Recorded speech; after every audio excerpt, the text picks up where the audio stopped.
오늘은 베드로전서 4장 7절에서 11절 말씀을 통해서 끝을 바라보는 신자의 자세라는 제목으로 말씀을 한번 살펴보고자 합니다. 우리가 베드로 전후서를 이제 강해를 하고 있습니다. 전체적으로 한번 기억나는 그 키워드, 한번 말씀, 단어를 한번 이 시간은 생각을 한번 떠올려 보고자 합니다.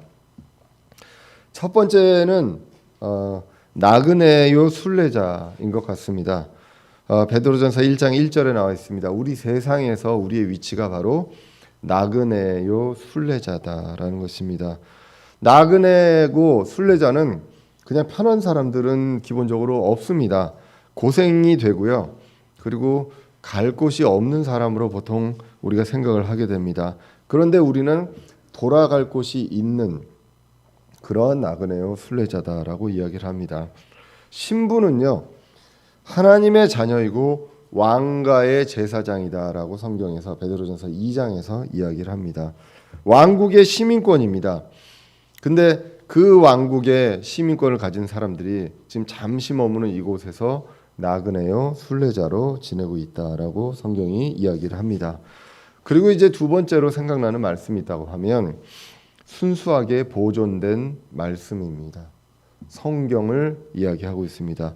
베드로전서 1장 24절 이하에서 보시면 이렇게 말씀합니다. 모든 육체는 풀과 같고 사람의 모든 영광은 풀의 꽃과 같으니라. 풀은 마르고 그것의 꽃은 떨어지되 오직 주의 말씀은 영원토록 지속되나니 복음으로 너희에게 선포된 말씀이 이 말씀이니라 라고 말씀합니다.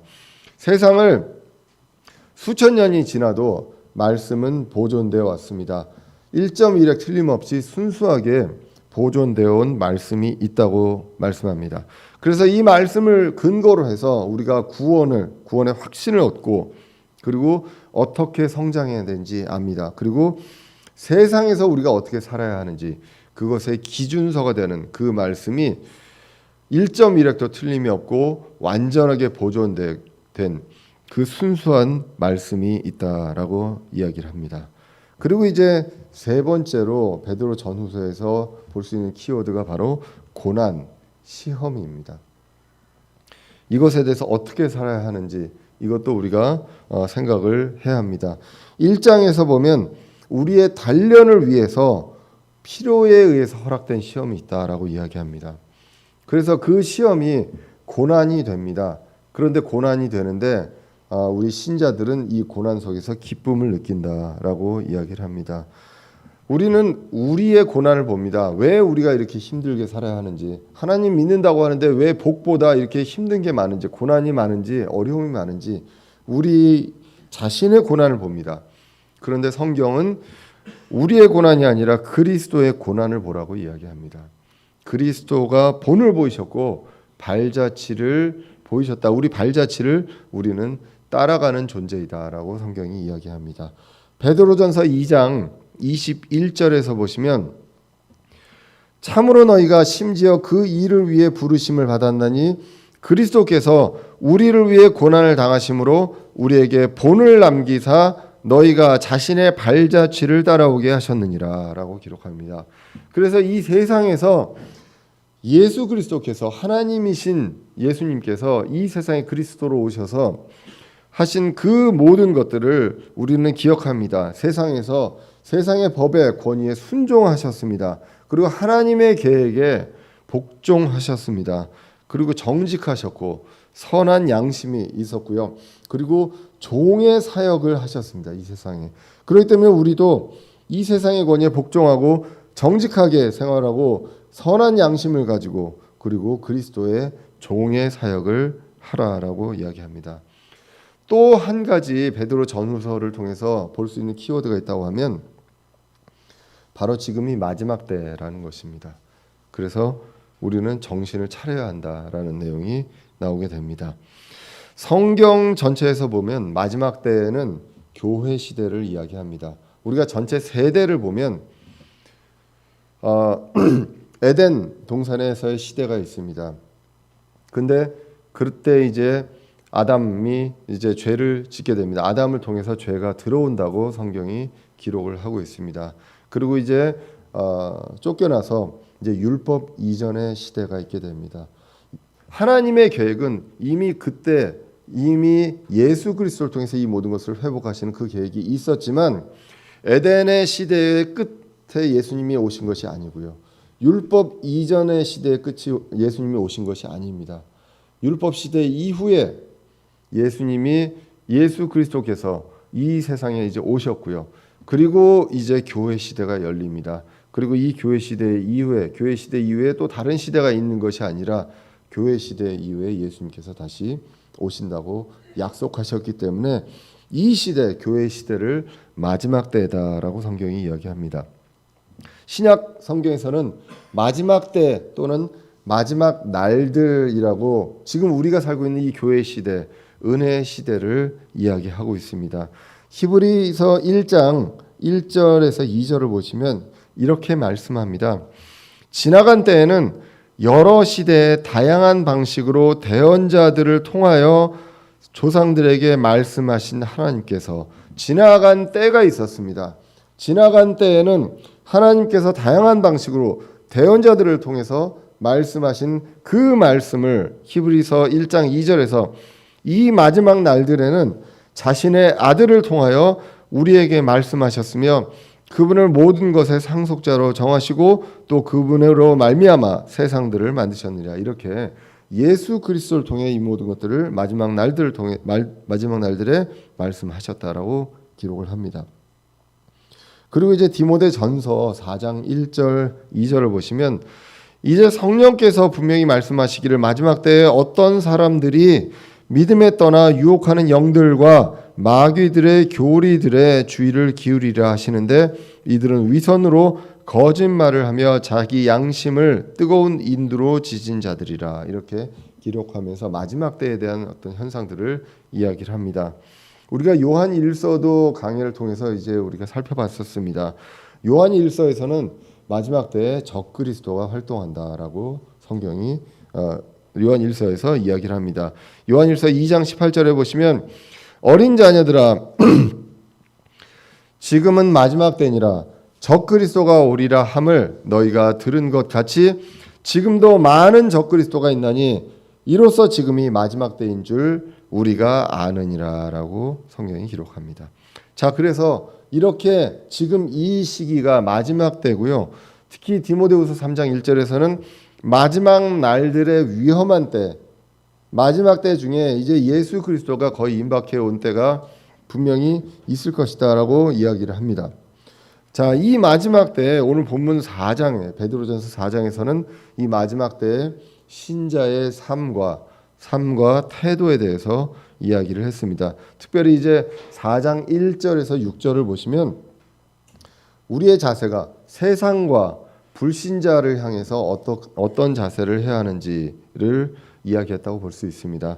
그래서 1절에서 보시면 주님과 같은 생각으로 무장하라라고 이야기합니다. 영적 전쟁에 맞서서 우리는 무장을 해야 된다라는 내용을 이야기를 했습니다. 그래서 구원받은 이후에 사는 삶, 이제 얼마 남지 않은 이 삶을 하나님의 뜻에 따라 살아라. 그러면서 정욕과 방탕함과 우상 숭배에서 벗어나서 그리고 불신자의 비방에도 불구하고 우리는 하나님의 뜻을 따라 산다라는 그 내용을 우리가 지난주를 통해서 이제 봤습니다. 그리고 이제 오늘 본문으로 이어집니다. 1절에서 6절까지가 세상과 불신자에 대한 우리의 태도였다면 오늘은 그리스도와 지체를 향한 우리의 자세를 이야기합니다. 그리스도를 향한 자세 그리고 지체를 향한 자세입니다. 특별히 이제 오늘 본문 7절은 그리스도를 향해서 예수 그리스도의 재림을 고대하는 그러한 삶, 그것에 대해서 이야기를 합니다. 베드로전서 오늘 4장 7절을 보시면 오직 모든 것의 끝이 가까웠으니 그러므로 너희는 정신을 차리고 깨어 기도하라라고 기록합니다. 초대 교회 시절에도요.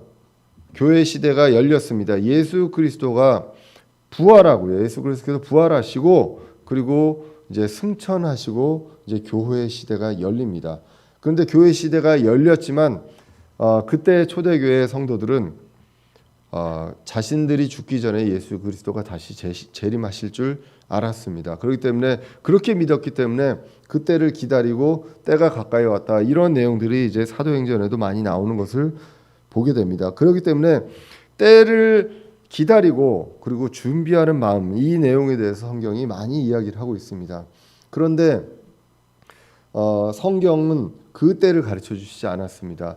언제가 되어 있는지 그런 것들은 우리가 성경의 대언서 그리고 요한계시록을 통해서 이제는 어느 정도가 이루어졌을 때 예수 그리스도가 오시는지 그 내용에 대해서 우리는 이제 어느 정도 알게 됩니다. 여러 가지 성경 기록들을 봤을 때 이제는 예수 그리스도가 정말로 이제 가까운 미래에 오실 것이다라고 믿습니다. 때는 아무도 모릅니다. 자, 그럴 때 우리가 어떻게 살아야 하느냐, 준비하는 마음이 무엇이냐라고 이야기하면 정신을 차리고 깨어 기도하라라고 성경이 기록합니다. 마지막 때에 이 끝을 바라보는 우리가 해야 될 것, 예수 그리스도를 보고 끝에 누가 있는지 그것을 보면서 우리는 준비된 마음으로 정신을 차리고 깨어 기도하라라고 성경이 기록합니다. 로마서 13장 11절 이하에서 보시면 이렇게 말씀합니다. 또 때를 알거니와 지금이 우리가 잠에서 깨어야 할 바로 그때이니, 로마서 13장 11절입니다. 이는 지금 우리의 구원이 우리가 믿었을 때보다 더 가까이 있기 때문이라. 여기서 이 구원은 공중으로 올라가는 것을 이야기합니다. 밤이 많이 지나고 낮이 가까이 왔으니 그러므로 우리가 어둠의 행위를 벗어버리고 빛의 갑옷을 입자. 낮에 하듯이 우리가 정직하게 걸으며 흥청거리거나 술 취하지 말고 침실을 더럽히거나 방탕하지 말며 다투거나 시기하지 말자라고 기록을 합니다. 자, 이제는 낮이 가까웠다고 기록을 하고 있습니다. 여러 세대 중에 이제는 마지막 때입니다. 교회 시대, 은혜의 시대에 살고 있는 우리는 늘 예수 그리스도께서 재림하시는 그 날이 언제인지 모르지만 그것을 기다리고 깨어서 정신 차리면서 기도하는 그러한 마음으로 이제 있어야 한다라고 합니다. 그러면서 이제 정신 차리라라고 이야기하는데 이 단어가 sober입니다. sober, S-O-B-E-R인데요. 이제 저도 이 내용을 사실 영어 성경을 보기 전에 고등학교 때 이제 영어 단어 공부를 하면서 sober를 이제 본 적이 있었습니다. 그때는 이 단어의 원래 그 1차적인 뜻이 무엇이냐면 술 취하지 않은입니다. 원래 sober 자체가. 예, 그런데 이 전체 뜻 중에 맑은 정신이 있고요. 그리고 술 취하지 않는다라는 그 상태를 이야기하고 절제되고 신중하고 긴장된 그 상태를 sober라고 이야기를 합니다. 그래서 오늘은 본문에서 정신 차리라라는 내용으로 기록을 합니다. 우리가 이제 사회생활하면서 이제 그 음주를 하게 되시죠. 뭐 우리 교회는 이제 안 하시겠지만 음주를 과거에 여러분들이 지나간 때에 하셨으리라 믿는데, 그럴 때 보면 어떤 도구로 사용하냐면 정신을 놓고 싶을 때, 그리고 안심하고 싶을 때, 좀 긴장을 풀고 싶을 때 이제 그렇게 이제 하게 되죠. 그런데 성경은 이것에 대해서 그것이 아니라 늘 긴장하라, 정신 차리라라고 이야기를 합니다. 그 긴장하면서 우리는 무엇을 해야 되느냐? 영적으로 깨어 있으면서 기도하라라고 성경이 기록을 합니다. 에베소서에서는 어떻게 이야기했습니까? 술 취하지 말라. 거기에는 과도함이 있으니까 성령으로 충만하라라고 성경이 기록을 한 적도 있습니다. 그러면서 이 베드로 전서에서 하나님께서 베드로에게 영감을 주셔서 이 성경을 쓰는데 베드로가 이 기록을 하고 있죠. 근데 베드로가 이 기록을 하면서 정신 차리고 기도해라 라는 거, 깨어 기도해라 라고 이야기하면서 저는 이 말씀을 보면서 베드로가 정말 누구보다도 이 기록을 하면서 찔리지 않았을까라는 생각을 하게 됩니다. 왜 그랬을까요? 제가 이 베드로로 감정이입을 했을 때 베드로가 이 말씀을 이거 안 적었으면 어떨까라는 생각을 하지 않았을까 싶은 게 베드로는 전력이 있습니다. 그죠? 겟세마네에서 예수님께서 베드로와 세베대의 두 아들을 데리고 가서 이제 기도를 하게 됩니다. 그 기도가 끝난 이후에 예수님은 잡혀가시잖아요. 그래서 같이 기도하자라고 하면서 이들을 놔두고 이제 좀 떨어져서 예수님께서 기도하고 돌아오셨을 때 자고 있었습니다. 그래서 깨우면서 좀 깨워서 기도해라라고 했는데 그리고 또 갔는데 또 자고 있었죠. 이러한 일들이 한 번이 아니라 반복이 되었었던 그것을 알고 있기 때문에 사실은 이 내용을 적기가 창피했을 수도 있을지 모르겠습니다. 마태복음 26장 40절에서 예수님께서 이야기합니다. 제자들에게 오사 그들이 자는 것을 보시고 누구라고 콕 집어서 얘기합니다. 베드로에게 이르시되. 예, 딴 사람도 있는데 베드로에게 이르시되 하면서 도대체 너희가 나와 함께 한 시간도 깨어 있을 수 없느냐. 너희가 시험에 빠지지 않게 깨어 기도하라. 참으로 영은 원하되 육이 약하도다 하시니라. 물론 여기는 육적으로 깨어서 기도 좀 해달라라는 이야기지만 우리가 영적으로도 이렇게 깨어서 늘 우리가 살고 깨어 있는 동안에 하나님을 생각하고 또 영적으로 성령님의 충만을 생각하면서 기도하는 그러한 것들에 대해서 우리가 베드로 전설을 통해서 경각심을 주는데 하필이면 다른 사람도 아닌 베드로가 이것을 이야기를 하고 있다라는 것입니다.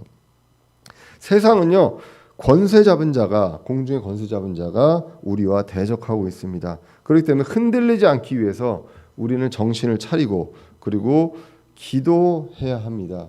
예수 그리스도께서 보여주신 것처럼 예수 그리스도께서는 모든 때와 시기와 당신이 언제 잡혀가는 것까지 알면서도 동일하게 모든 일들을 하셨다는 것입니다. 보통 우리가 전쟁 날짜를 알고 우리가 멸망하는 날짜를 안다면 예를 들면 백두산에 화산이 폭발한 날짜를 대충 안다고 치고요. 아니면 북한이 우리나라를 쳐들어온 날짜를 안다고 치면 여러분들 어떻게 하시겠습니까? 여러분들 잠잘 수는 없잖아요.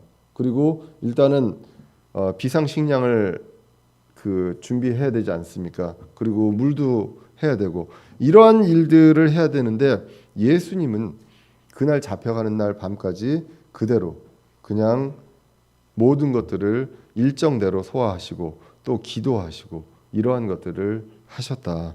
결국 우리가 이것을 보면서 주님의 계획을 알고 우리가 예수님의 구속 사역과 하나님의 어떤 복음 사역에 대한 모든 것들을 아는 상황에서 우리가 끝까지 세상의 끝이 언제인지는 모르지만 그 끝까지 우리는 그냥 하루하루를 주님께서 보여주신 바대로 우리는 살아갈 필요가 있다는 것입니다. 재림과 부활을 고대할수록 이 땅에 미련이 없어야 하죠.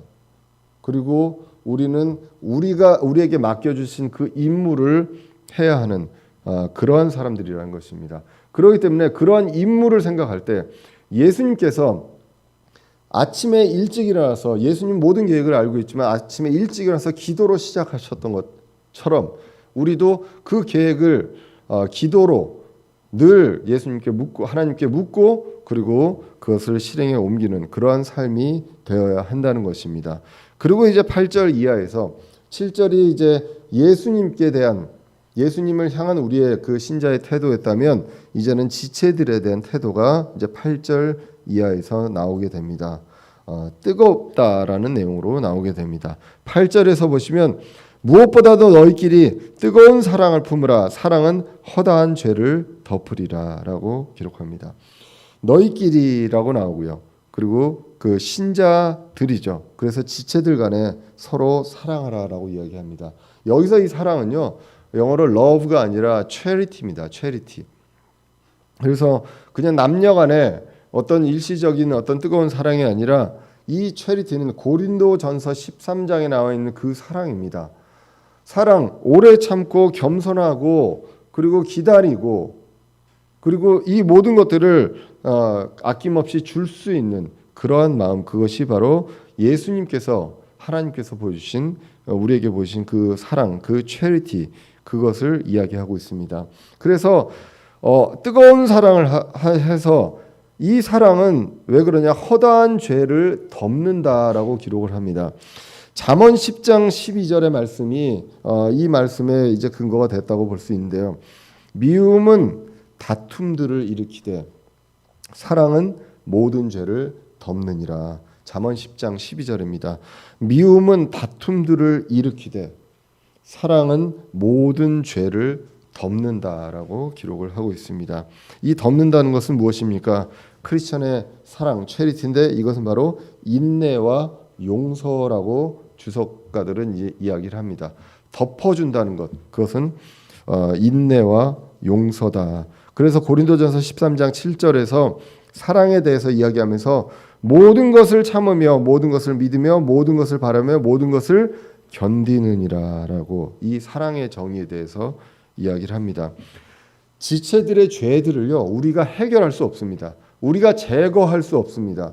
우리는 그냥 사랑으로서 그 지체들의 죄를 다 드러내는 것이 아니라 덮어준다는 것입니다. 용서해 주는 것, 죄들을 제거하는 것이 아니다.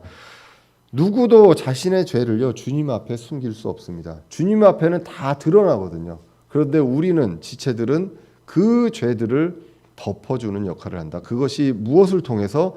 뜨거운 사랑을 통해서 덮어준다라고 기록을 하고 있습니다. 죄의 문제는 그리스도만 해결을 할 수가 있습니다. 죄와 죄들은 오직 예수 그리스도를 통해서 피 흘림을 통해서 죄의 사면이 있다라고 이야기를 했다는 것입니다. 그리고 우리는 요한일서 1장 8절 이하에서 나온 것처럼 우리는 우리의 죄들을 자백할 때 주님께서 깨끗하게 해주신다라고 했습니다. 그러나 우리의 역할은 예수 그리스도께서 우리에게 용서해 주신 것처럼 우리도 용서하라라는 내용이 나와 있습니다. 그것들은 사랑으로서 덮어주는 그러한 것들을 이야기하고 있습니다. 이 그리스도의 사랑은 뜨거워야 하고요, 용서가 있어야 합니다. 그리고 이제 그 다음 구절부터 이어진 것처럼 우리에게 행동으로 나타나야 한다라는 것입니다. 그 행동으로 나타나는 것이 무엇이냐 하면 바로 대접입니다. 9절에 나와 있는 대접입니다. 불평 없이 서로 대접하라라는 것입니다. 상대방이 대접을 받을 만한 자격이 있건 없건 간에 우리는 불평 없이 대접을 해야 한다는 것입니다. 사람들은 대접을 하기보다 대접받고 싶어 합니다. 그래서 내가 이 정도의 위치가 있기 때문에 나를 이 정도로 대우해줘야 한다라는 내용을 많이들 이야기합니다. 그렇지 않으면 저 사람이 나를 무시하는구나라는 생각을 하고 그것 때문에 화가 나고 싸우고 이러한 일들이 많이 일어납니다. 그런데 우리는 대접을 기대하는 사람이 되어서는 안 되고요. 신자들은 대접을 하는 사람이 되어야 한다. 특별히 자격이 있건 없건 간에 불평 없이 서로 대접해야 한다라는 것입니다.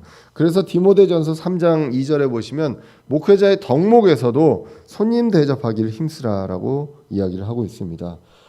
우리가 이제 저희가 제가 이제 미국에서 유학 시절에도 보면요, 그 유학생들끼리 가장 큰 어떤 인사와 환영과 어떤 마음의 전달이 뭐냐면 집으로 초대해서 가족과 함께 식사를 하고 식사를 대접하는 것입니다. 사실 뭐 아무리 한국 그 마트가 많이 있어도요, 이상하게 거기에서 사는 그 김치와 그 맛은 한국의 맛하고 다릅니다. 똑같은 그 매운 라면 있죠. 그 매울 어쩌고 저쩌고 라면이 있는데 그 라면도 한국에서 공수해온 라면과 거기서 파는 라면이 맛이 달라요. 그래서 누가 오면은 그 선물이 되게 귀한 선물이거든요. 한국에서 오실 때 그 라면 이렇게 가져오거나 뭐 이렇게 하면. 그래서 여러 가지로 한국 음식을 만들고 먹기 어려운 상황이기 때문에 그런 것들을 만들어서 대접하고 가족이 같이 모여서 식사하는 그런 것들이 굉장히 많이 좀 활성화되어 있었고, 특별히 한인 교회를 중심으로 그런 것들이 좀 많이 있었습니다. 사실 지금 돌아보면 경제적으로 그때가 굉장히 지금보다는 비교할 수 없을 정도로 어려웠지만 그때 다들 어려운 상황 속에서, 넉넉한 상황이 아니라 어려운 상황 속에서 그런 것들을 했고, 그런 것들이 사실 그 어떤 것보다도 교제에서 굉장히 큰 그 어떤 윤활제 역할을 했었던 것들을 기억을 합니다. 우리에게 재물을 주신 이유가 있다면 그 중에 하나가 바로 대접이 아닌가 싶습니다. 그래서 마태복음 10장 8절에서도 예수님께서 제자들을 보내면서 한 말씀이 있습니다. 거저 받았으니 거저 주라라고 이야기를 했었습니다. 그리고 이제 히브리서 13장 1절에서도 보시면 형제의 사랑을 지속하고 나그네 대접하기를 잊지 말라. 이로써 어떤 자들이 알지 못하는 가운데 천사들을 대접하였느니라라고 성경이 기록합니다. 그래서 우리는 불평 없이 상대방이 어떠한 사람이건 간에 우리는 대접할 준비가 되어 있는 그러한 그리스도인이 되어야 한다는 것, 그것을 성경이 오늘 이야기를 하고 있습니다. 그리고 그 다음으로 이야기하는 것이 바로 섬김입니다. 서비스입니다. 서비스. 그래서 우리가 서비스한다는 것, 이것이 바로 섬김입니다. 지체를 섬깁니다. 종의 사역을 하는 것입니다. 그런데 무엇으로 하라고 하냐면 주신 선물로 하라고 오늘 10절에서 기록합니다. 각 사람이 선물을 받은 대로 하나님의 여러 가지 은혜를 맡은 선한 청지기로서 서로 그 선물을 써서 섬기라라고 이야기합니다. 그래서 저와 여러분들 모두가 다 각 사람이 모두 다 선물을 받았다라고 기록을 합니다. 그래서 하나님의 여러 가지 은혜를 맡은 청지기입니다. 그냥 맡겨 주신 것입니다. 이 여러 선물들을 내 걸로 쓰라는 것이나 나에게 맡겨 주셨다라고 청지기로서, 그래서 그 선물을 써서 섬기라라고 기록을 하고 있습니다. 누구를 위해서 쓰라고 주신 것인가 라는 것, 우리가 기억을 해볼 필요가 있습니다. 불신자들, 세상의 사람들에게 재능이 있습니다. 이 재능은요, 자신의 행복을 위해서나 부를 위해서 써도 됩니다. 그런다고 비난받을 것 아니죠. 얼굴이 좀 작고 그리고 잘생겨서 그래서 연예인을 합니다. 그것이 본인의 행복을 위해서 쓰고 그렇게 한다고 해서 욕할 사람들이 있겠느냐라는 것입니다. 그 욕할 수 없잖아요. 그렇지만 신자로서, 그리스도인으로서 하나님께서 주신 탤런트는 하나님께서 우리에게 맡겨주신 거다라고 성경이 분명하게 정의를 하고 있다는 것입니다. 그것이 누구의 신분으로서? 청지기의 신분으로서 그렇게 하라라는 것입니다. 억울하십니까? 그런데 이 세상에, 짧은 세상의 나그네로는 그렇게 살라라고 이야기를 합니다. 그 이후에 영원히 사는 곳에서는 이거와 비교할 수 없는 것들을 하나님께서 주신다고 약속하셨다는 것, 그것을 우리는 잊지 말아야 하겠습니다. 그래서 어떤 것을 교회에 주셨습니까? 고린도전서 12장에 나와 있습니다. 그리고 로마서 12장 1절에서 13절에, 그리고 에베소서 4장 1절에서 16절에 다양한 교회마다 교회에 꼭 필요한 영적 선물을, 소위 말하는 은사를 주셨습니다. 고린도 교회에는 그 소위 말하는 타 언어, 방언, 그리고 뭐 대언, 이러한 어떤 은사도 있었습니다. 그리고 로마서나 에베소서 섬김의 은사도 이제 나오게 됩니다. 그래서 이러한 여러 가지 영적 선물이 있는데 그 선물을 써서 지체를 섬기라라고 성경이 기록합니다. 그리고 또 우리에게 맡겨두신 것이, 청지기서 맡겨주신 것이 바로 말씀에 신비가 있다라고 성경이 기록합니다. 고린도전서 4장 1절에서 보시면 사람이 마땅히 우리를 그리스도의 사역자여 하나님의 신비들을 맡은 청지기로 여길지어다. 또한 청지기들에게 요구되는 것은 신실한 사람으로 드러나는 것이라 라고 성경이 기록합니다. 자, 그래서 말씀에서 기록된 여러 가지 신비가 있습니다. 이 신비라는 것은 그냥 들어선 이해할 수가 없고 누가 풀어서 설명을 해줘야 이해할 수 있는, 그런 믿을 수 있는 것이라고 신비의 정의를 이야기했습니다. 그렇기 때문에 우리가 신비를 간직해서 다른 불신자들이 그 신비를 이해하지 못할 때 우리가 그 신비를 풀어서 이야기할 수 있는, 그 신비를 청지기로 맡은 자다라고 성경이 기록하고 있습니다. 자, 그래서 이 것들을 가지고 서로 지체들을 뜨겁게 사랑하고 섬기는 그러한 교회가 되어야 이 교회가 성장할 수 있다는 것입니다. 중요한 것은요, 선물을 누구에게는 주고 누구에게는 안 주셨냐, 그게 아니라 모두에게 주셨다는 것입니다. 그래서 교회에서 구원받은 지체들이 각각의 역할들이 있습니다.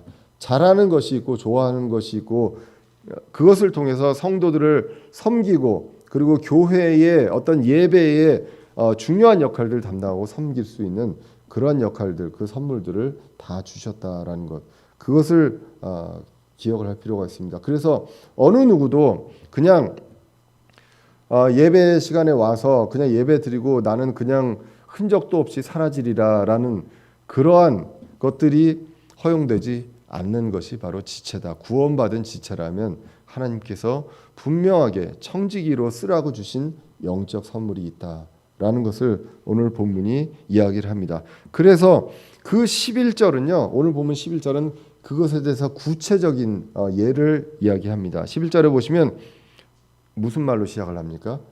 누구든지로 시작하거든요. 누구든지. 그러니까 우리 모두에게 해당된다는 것입니다. 그냥 특정한 사역자면 사역자, 집사, 형제 이렇게 되는 것이 아니라 누구든지 말하려거든 하나님의 말씀들을 말하는 것 같이 하고 누구든지 섬기려거든 하나님께서 주시는 능력으로 하는 것 같이 그 일을 하라. 신비가 있습니다. 그 신비를 하나님의 말씀들을 말하는 것 같이 하고요. 그리고 섬기는 것, 하나님께서 주신 그 영적 선물, 그 선물을 하나님께서 주신 선물로 하는 것 같이 하라는 것입니다. 내 능력으로 하는 것이 아니라 사람들이 봤을 때 저 사람이 주신 하나님께서 주신 저 선물, 이 선물을 가지고 이렇게 쓰시는구나, 우리를 위해서 이렇게 섬기는구나 라고 할 수 있을 정도로 하라라는 것입니다. 그래서 이것은 모든 일에서 예수 그리스도를 통해 하나님께서 영광을 받게 하려 함이니 그분께서 찬양과 통치가 영원 무토록 있기를 원하노라. 아멘. 이렇게 이야기를 하고 있습니다. 그래서 말씀을 할 때도, 말씀을 전할 때도 나의 경험도 좋습니다. 나의 간증도 좋습니다. 그것도 분명히 필요합니다. 그렇지만 말씀에 근거해서 하나님의 말씀을 전한다는 그 마음으로 해야 한다는 것입니다. 데살로니가전서 2장 4절, 제가 늘 말씀 전에 기도할 때 하나님께 기도하면서 간절히 하는 말씀 중에 하나입니다. 데살로니가전서 2장 4절에 보시면 다만 우리는 하나님의 허락을 받아 복음을 위탁받은 대로 말하노니 이것은 사람들을 기쁘게 하려 함이 아니요 오직 우리의 마음을 시험하시는 하나님을 기쁘게 하려 합니다라고 말씀하고 있습니다. 섬기는 것도요, 사람이 그냥 하는 수준, 내가 능력이 있고 내가 하는 것이 있어서 이것에 있어서 조금 남는 것이 있어서 여분이 있어서 하는 그러한 것들이 아니라 우리가 갖고 있는 것들이 우리에게 맡겨진 것이다 라는 그 마음으로 정성을 다해서 정말 하나님께서 우리에게 해주신 것처럼 그렇게 섬기는 것, 그것이 필요하다라는 것입니다. 섬김의 본을 보여주신 예수님입니다. 무엇라고 말씀하셨냐 하면요, 마가복음 10장 45절에서 예수님께서 이렇게 말씀하십니다. 사람의 아들은 섬김을 받으러 오지 아니하고 도리어 섬기며 자신의 생명을 많은 사람의 대속물로 주려고 왔느니라 하시니라 라고 기록합니다. 예수 그리스도께서는요, 섬기기 위해서 모든 것을 주셨습니다.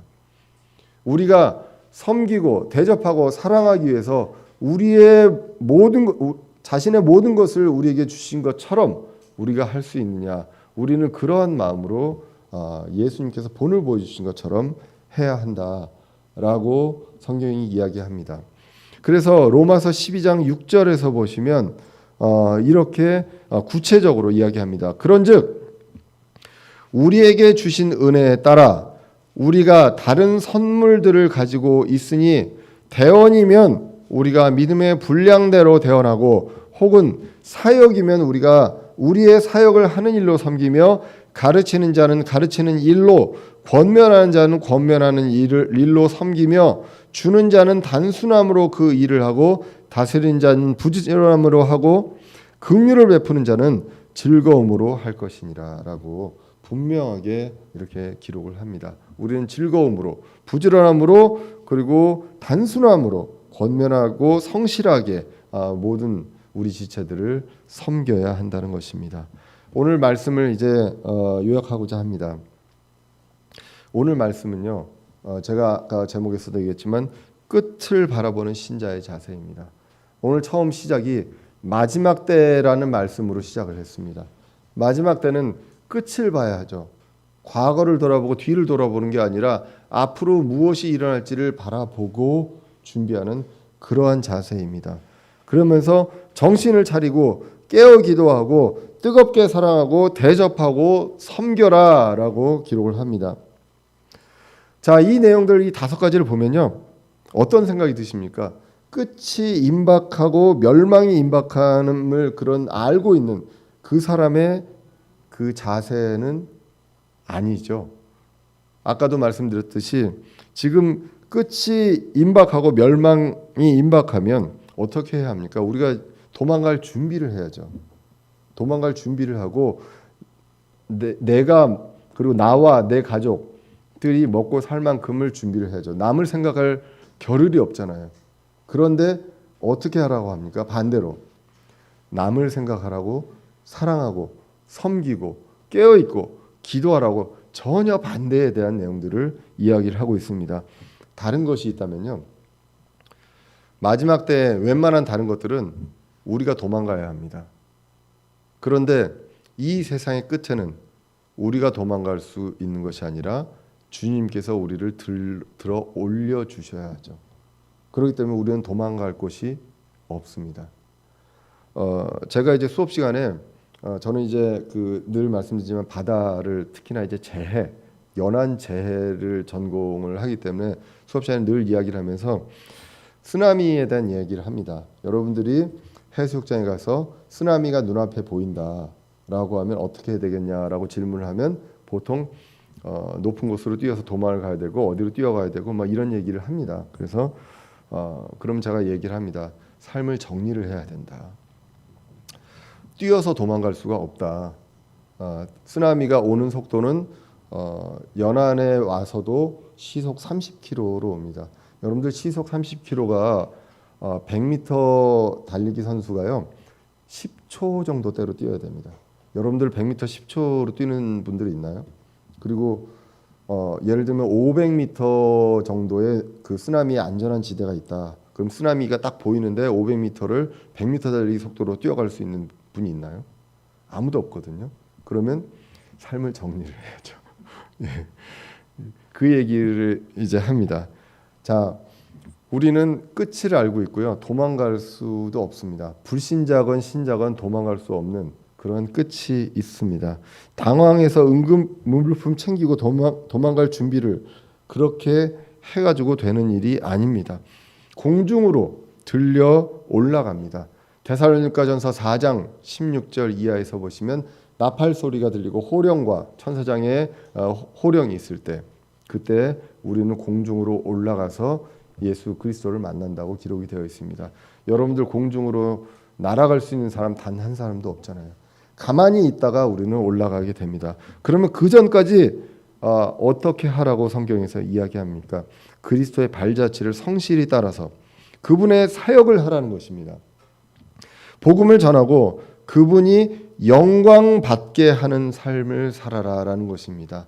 그래서 이렇게 깨어서 있고 정신 차리고 깨어서 기도하고 그리고 대접하고 사랑하고 섬기고 함으로 인해서 이 크리스찬들은 이렇게 다르구나, 세상이 이렇게 각박해져 가고 멸망하는 쪽으로 가고 이렇게 되어도 이런 것들에 대한 불신자들이 가는 그 길로 가는 것이 아니라 정말 신자들은 다르구나라는 것을 우리는 그 향기를 전할 수가 있습니다. 그분께 찬양과 통치가 영원히 있음을 인정하는 삶입니다. 그것이. 그렇기 때문에 이러한 자세가 끝까지, 그리고 끝을 바라보는 그러한 신자의 자세임을 우리는 기억을 해야 합니다. 그 끝에 누가 있는지 우리는 알고 있습니다. 그리고 그 끝에 우리가 어떻게 되는지도 알고 있기 때문에 그 끝까지, 그 남아있는 기한 동안 우리에게 주신 그 기회, 그 날 동안에 우리가 무엇을 해야 하는지, 우리는 그날까지, 그날 오후에 올라간다면 그날 오전까지 우리는 무엇을 해야 하는지 성경이 분명하게 이야기를 해주고 있습니다. 그것을 우리는 기억하며 하루하루를 충실하게 사시는 저와 여러분들 되시기를 간절히 기원합니다.